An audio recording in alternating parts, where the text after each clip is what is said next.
et ratissage par nos forces armées des terroristes, leur infligeant de lourdes pertes.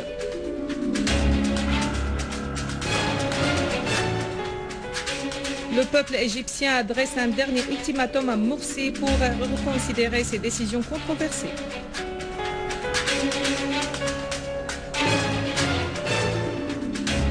L'Assemblée générale des Nations unies approuve à l'unanimité une recommandation demandant à Israël d'adhérer au TNP.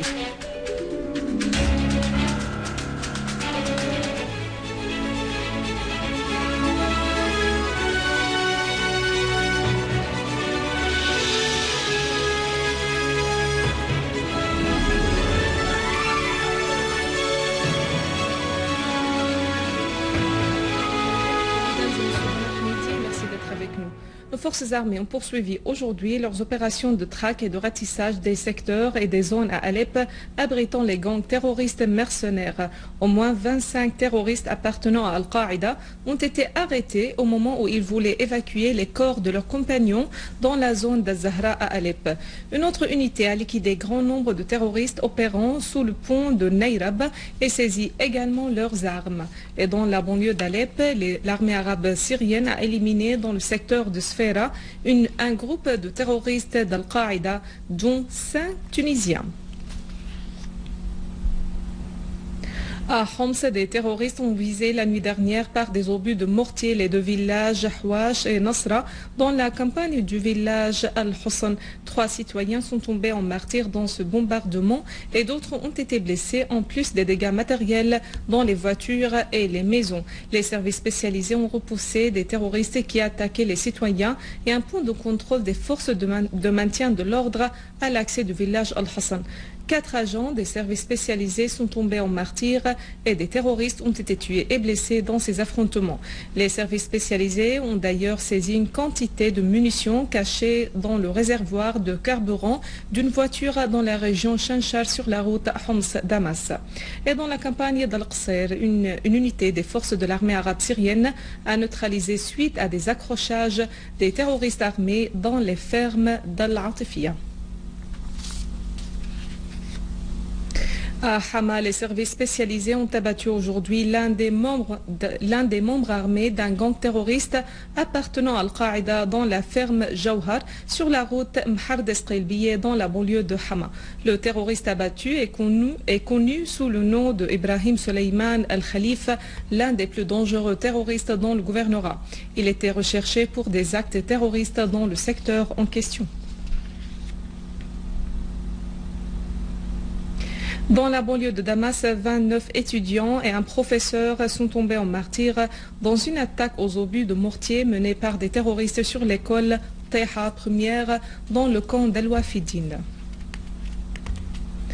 Et dans le même contexte, des terroristes armés ont assassiné ce matin le journaliste Naji Asad devant sa maison dans le quartier Atadaman au moment où il se dirigeait vers son travail dans le quotidien syrien Tishrin. À Arbin, dans la banlieue est de Damas, une unité de génie militaire a désamorcé 4 engins explosifs lors d'une traque des groupes terroristes d'Al-Qaïda dans cette région. Une source haut placée a indiqué que les terroristes avaient planté des engins explosifs près de la mosquée de l'imam Ali bin Abi Talib. Pesant entre 30 et 50 kg, les engins étaient télécommandés. Une autre unité s'est accrochée aujourd'hui avec un gang terroriste armé de Front al-Nusra affilié au réseau Al-Qaïda qui sévissait dans la banlieue de Damas à Adiyabiya. De lourdes pertes en vie en matériel ont été infligées à un gang terroriste. En effet, plusieurs véhicules utilisés par les terroristes ont été détruits et leurs armes ont été également saisies.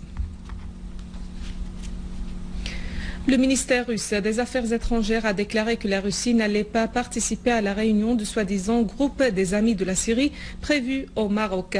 La Russie affirme que sa position est ferme et inchangée vis-à-vis de telles formations unilatérales.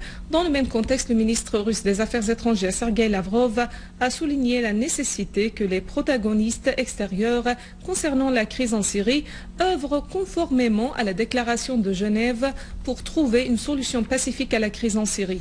Lavrov s'était entretenu au téléphone avec Al-Akhdar Al-Ibrahimi, émissaire de l'ONU en Syrie, des moyens de régler la crise en Syrie par la voie politique, affirmant la nécessité de l'arrêt immédiat de la violence et l'amorce d'un dialogue sans conditions préalables. Le communiqué a ajouté que Lavrov a indiqué à Al-Ibrahimi que son pays œuvre constamment dans ce sens à travers ses contacts avec le gouvernement syrien et l'opposition.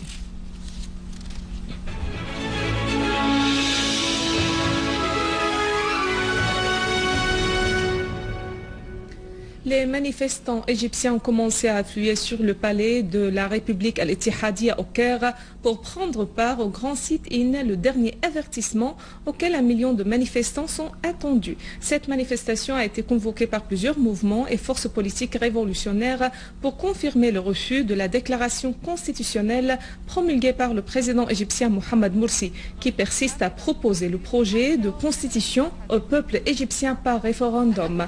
Les forces de l'ordre ont été mises en état d'alerte en mettant des barricades, des blocs en béton et des fils barbelés en prévision de cette manifestation grandiose.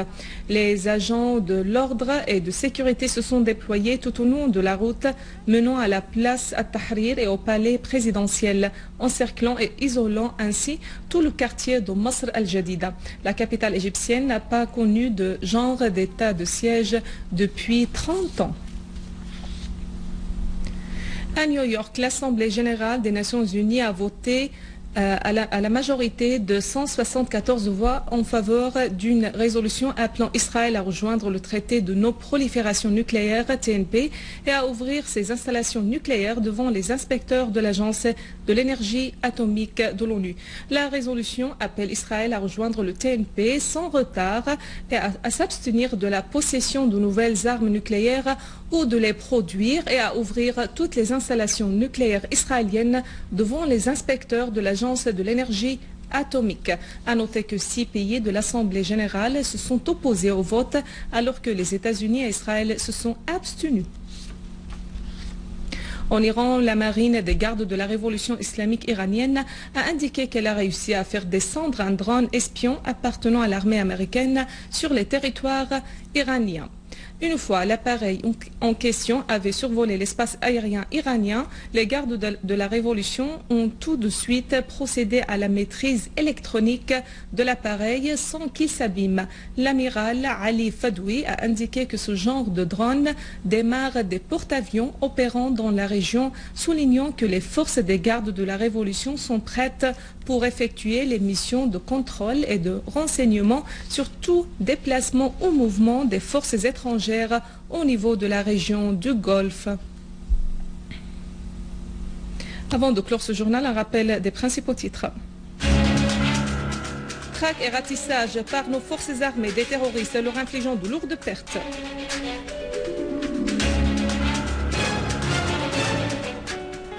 Le peuple égyptien adresse un dernier ultimatum à Morsi pour reconsidérer ses décisions controversées.